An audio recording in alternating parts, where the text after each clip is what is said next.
The world's on fire, and I'm pissed off. Every single day, when I watch television, I see the consequences of bad leadership, of irresponsible leaders of this world. I see conflict, war, people being haunted, women, children at risk of abuse, and I'm moved.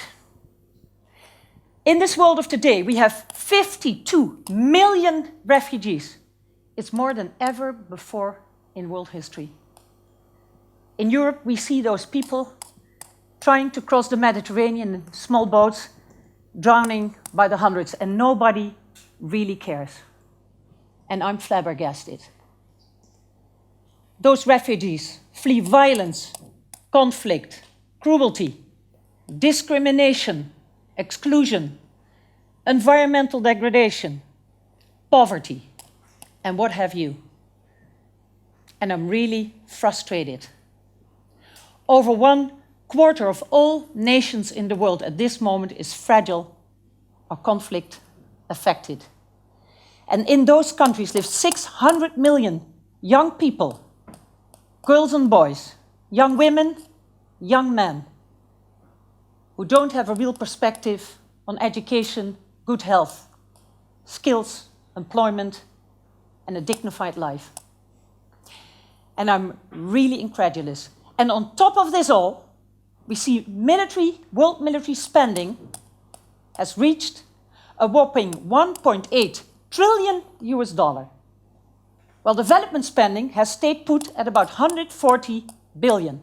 So just imagine, 1.8 trillion for war, potential war and conflict, versus 140 billion to invest in peace, justice, and development. You would think that the world leaders would meet and look frantically for concrete and definitive solutions for the problems that they see happening under their responsibility. I'm really getting angry now. Because what do those people do? They're putting out the fires with paperwork. They're building treaties. They're making resolutions. They're formulating agreements. And they send out their officials to quarrel about commas and dots, about exclamation and question marks, and about little wordings in texts. Well, it's all about essential stuff. 15 years ago, an important paper had been put together. The Millennium Development Goals. Very important paper. This is the last year of its implementation. Have we reached the goals? I imagine you know the answer already. The answer is no. Yes, progress has been made, but in those 52 countries that are fragile and conflict affected, no progress has been made. And in the most poor countries of the world, the most needy countries of the world, none of those Millennium Development Goals has been achieved. That's a drama. And now, world leaders are building a new agenda, a global call to action. And they call it the Sustainable Development Goals. Even they have understood that the other ones were not sustainable and that they didn't do a good job. Those Sustainable Development Goals, and I have the paperwork here, it looks horribly dull, but I can tell you it's an emotional, great read, and I was glued to my iPad the entire night. But not really, but it has very laudable goals. And it says here on the first page, first sentence, the road to dignity by 2030, ending poverty, transforming all lives, protecting the planet. It goes under the motto of getting to zero in 2030, getting to zero poverty in 2030, leaving no one behind. What do we think? Is this going to happen? Are the leaders going to do the job?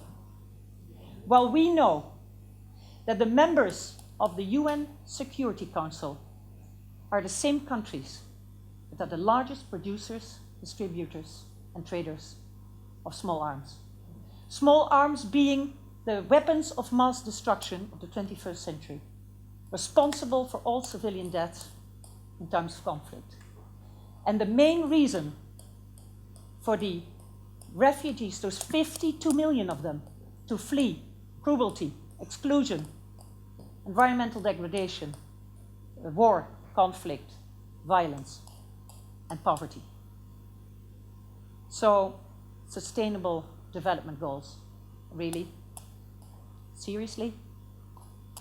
Has anything radical happened over the past years to make me confident that this time they're going to do the job, that this time radical change, real transformation, and the beautiful words there are going to be realized?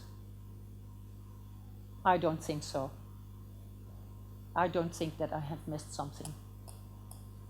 And we are supposed to trust the same people who got us into the mess in the first place to get us out of it. I've been a diplomat for 25 years, including serving as an ambassador abroad for the Netherlands. I've been an elected member of the national board of one of the Dutch political parties, and now I'm the CEO of one of the largest development organizations in the Netherlands, Cordaid, and we work in fragile and conflict-affected areas. And I can tell you one thing.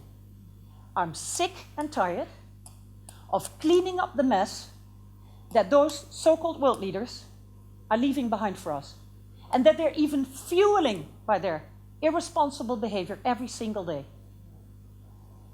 Because why does that mess happen? Why does it grow? Why doesn't it go away? Why do we see those people on television every single day?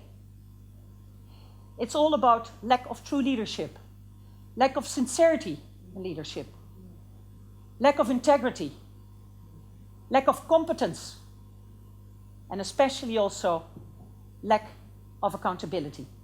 There's a complete lack of perceived accountability with world leaders. I call that a global unaccountability.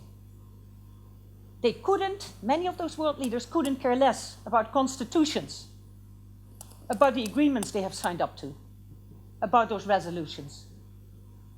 They think of themselves, small self-interests, and they don't think about the common good and their responsibilities as leaders. So, I don't know about you, but I sometimes feel mightily disempowered, helpless, and frustrated in view of all those developments that I see happening.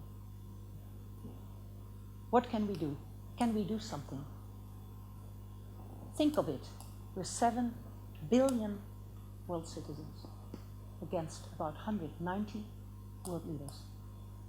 Can we do something? I think so. But what can we do? We have to empower ourselves. We have to demand change. We have to step up to the plate together as a team, 7 billion of us. And we have to demand accountability of those world leaders. Because 2015 is a defining year. This paperwork is defining for the next 15 years. So, what can we do? We can make our collective voices heard. We have to make heard to those world leaders out there that they cannot go away with their non-performance this time. That we are watching them. They cannot get away with it unseen, unnoticed. When the going gets tough, the tough get going, and that's us.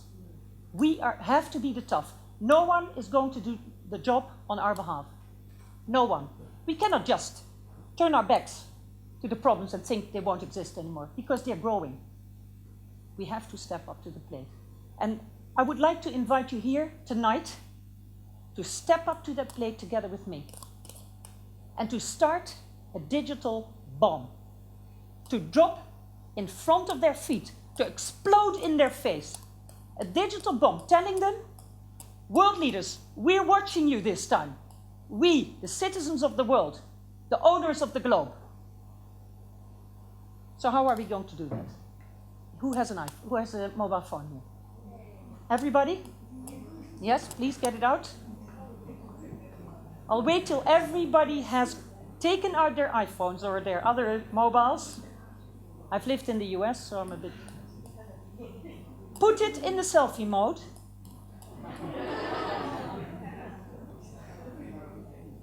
And then you can do whatever you like, but you can do like, world leaders, we're watching you. And then you use the hashtag WWWY2015, world leaders, we're watching you, 2015. Whether you upload it on Facebook, Twitter, anywhere else, upload it now and ask everybody to share, to do the same, and tell them why you're doing this. So let's do the job here. Let's do our job. Do it like this, or you do it like this, whatever you prefer. World leaders, we're watching you.